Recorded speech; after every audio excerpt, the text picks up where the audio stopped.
I wish I wasn't afraid all the time, but I am. I know this world is screwed up, believe me, I know it better than most. Which is why I wanted to ask if there's anything I can do to help make it right. Please let me know. If you wish.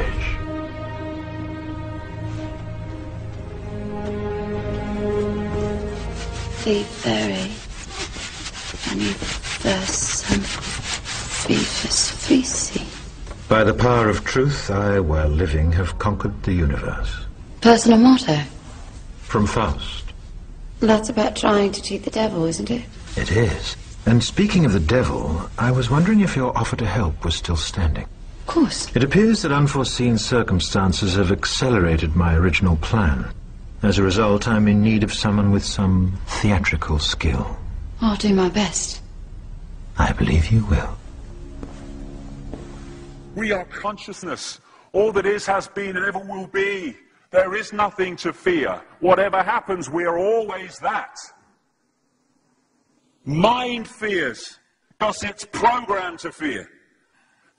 When we're conscious, there's no fear in this. It's a shake of the head. Pathetic. Pathetic. Pathetic. And we need to do this. Compliance.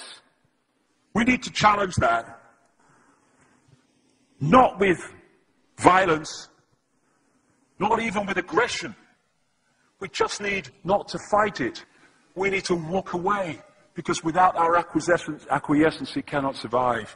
You know, when you look at a pyramid, we've been manipulated to believe the power in a pyramid is at the top. It ain't. The top of the pyramid is there because the rest of the pyramid's holding it up.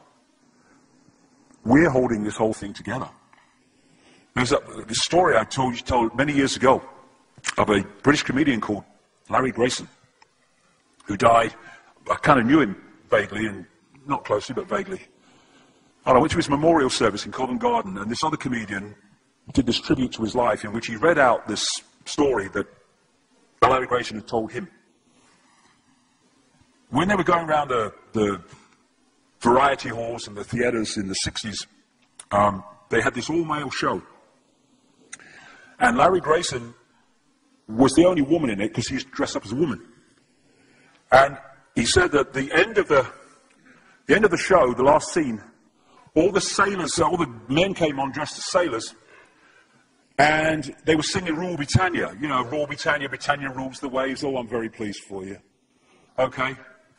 And as it built up, Larry Grayson would come on dressed as Britannia with the helmet and the shield, and he would be manhandled up the side of this pyramid to the top for the big finish. And he said one night, he said things seemed to be going rather well. He said, and then I noticed that a sailor in the bottom left-hand corner had got rather a cough. And this cough got worse and worse and worse to the point where the sailor couldn't stay in the pyramid anymore and stepped out of it. Larry Grayson, symbolic of this elite at the peak of the pyramid, ended up in the second row. And the elite, the power center, had done nothing to bring about this. One sailor, the bottom of the pyramid, had got a cough. And the whole thing collapsed. And I listened to that and I thought, my God, yes, that's it. We, the powerless people, are holding the powerful people up there, and they know that. They're terrified of us realizing that. Do you remember that movie, animated movie, A Bug's Life? A Bug's Life with the grasshoppers? And what happened was, there was these ants, and ant island as they called it, and these grasshoppers used to come every year and take all the food, and the ants had to spend a whole year gathering the food together for the grasshoppers because they were terrified of the grasshoppers.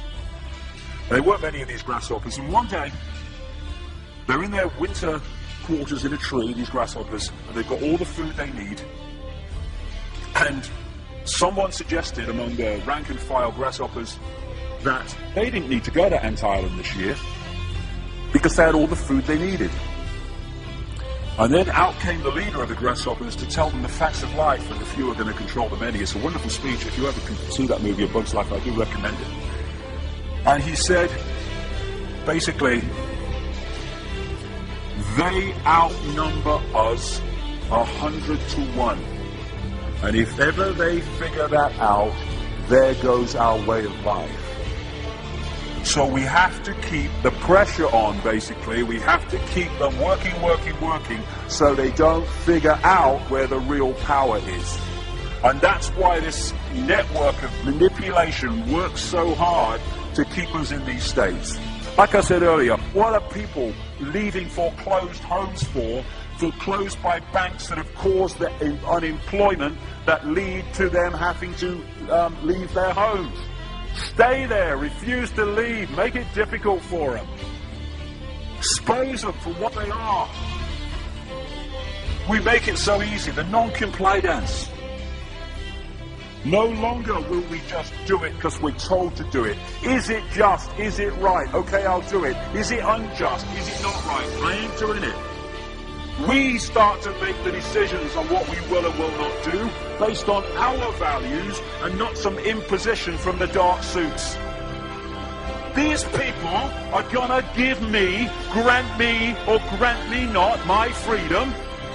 I'm all that is. You can't grant me freedom. No one can grant me freedom. I am freedom. It's what I am.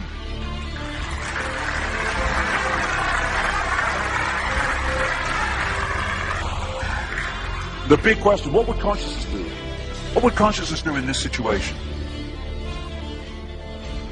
And when we ask that question, it really just changed the way we see the world. Not what would I do, mind, or frightened. What would consciousness do? You know, this is a great line. If it's not right, don't do it. If it's not true, don't say it. And what would transform this world overnight is if we started doing what we knew to be right in the situations we face, instead of what we think is right for us in the moment. Not what are the consequences for me, or what's the best thing for me, how do I get the best deal out of this? What is right? What is just in this situation? If we started making decisions based on that, the world would transform overnight. These are very simple things. If we want a world of peace, then we need to be peaceful. We don't need to fight for it. We just need to be peaceful, and we'll bring that about.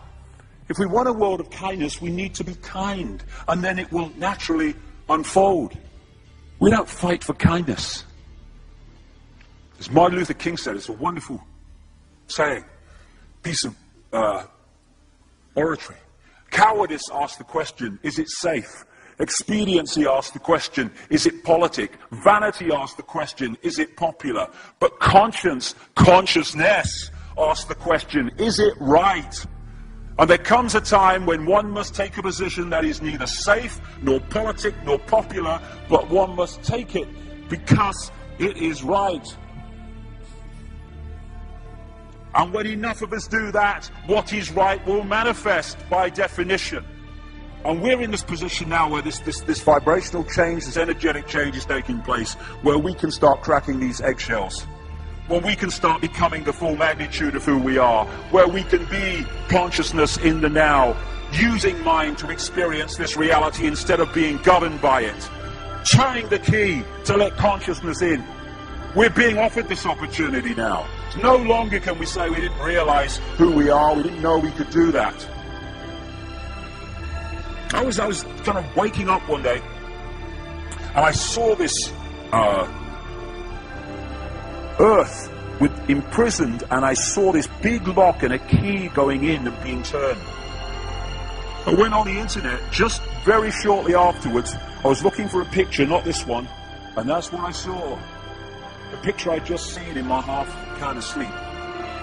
And that's what we're being offered the chance to do now, to turn the master key, called becoming conscious, that will bring an end to this. It's being given to us, we just need to take it. And to take it, we need to say enough.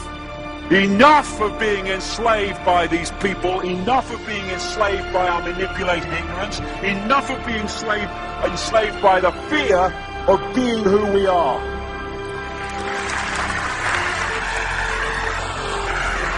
Enough!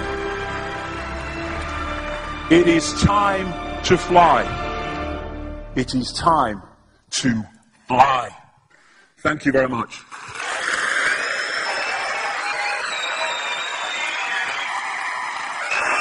Thank you.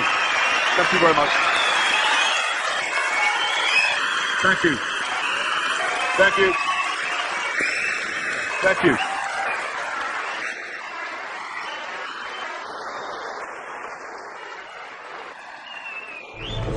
Enemy is approaching fast, requesting orders. General, what should we do? There's no response from command. Or from party leader Creedy. Stand down! Stand down!